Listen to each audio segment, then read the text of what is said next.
Programang ito ay rated SPG. Striktong patnubay at gabay ng magulang ang kailangan.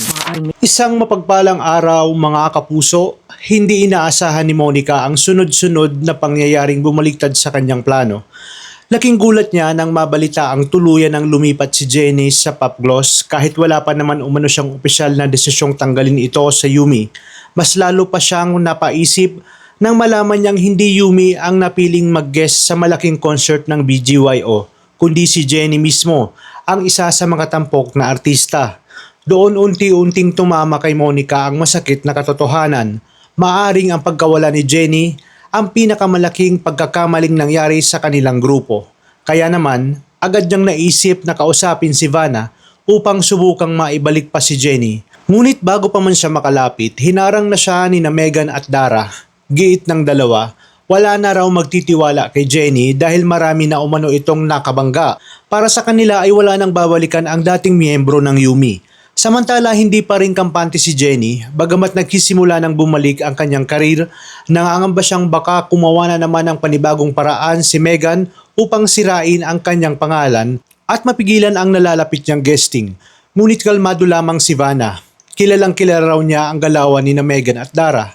Kaya buong kumpiyansa niyang ipinangakong hindi niya hahayaang maulit ang mga paninirang ginawa kay Jenny. Habang abala si Jenny sa paghahanda, palihim namang kumilos si Megan. Nakiusap siya sa kanyang ina na agawin sa Yumi ang guesting na nakalaan sana sa concert ng BGYO. Sigurado siyang kapag sila ang napili, muling mababawi ang atensyon ng publiko. Ngunit isang hindi inaasahang pangyayari ang biglang bumaliktad sa sitwasyon. Nang makapag-usap si Dara sa manager ng BGYO, bigla namang dumating si Freddy, ang tunay na ama ni Megan. Halatang nabigla si Dara sa hindi niya inaasahang paghaharap ng lalaking matagal na niyang iniiwasan. Unang tanong agad ni Freddy ay kung kumusta na si Megan at ang kanilang anak. Ngunit kapansin-pansing matipid ang mga sagot ni Dara. Sa halip na sabihin ang buong katotohanan, iginiit niyang si Megan ay anak nilang dalawa ni Dio, na para bang may malaking lihim pa rin siyang pilit na itinatago. Samantala, akala ni Jenny ay tuluyan niya nang naiwan ang kanyang nakaraan sa Yumi at lahat ng sakit ang dinanas niya roon. Ngunit tila hindi pa tapos ang kanilang kwento. Hindi inaasahang pagkakataong muli silang nagkaharap ni Megan.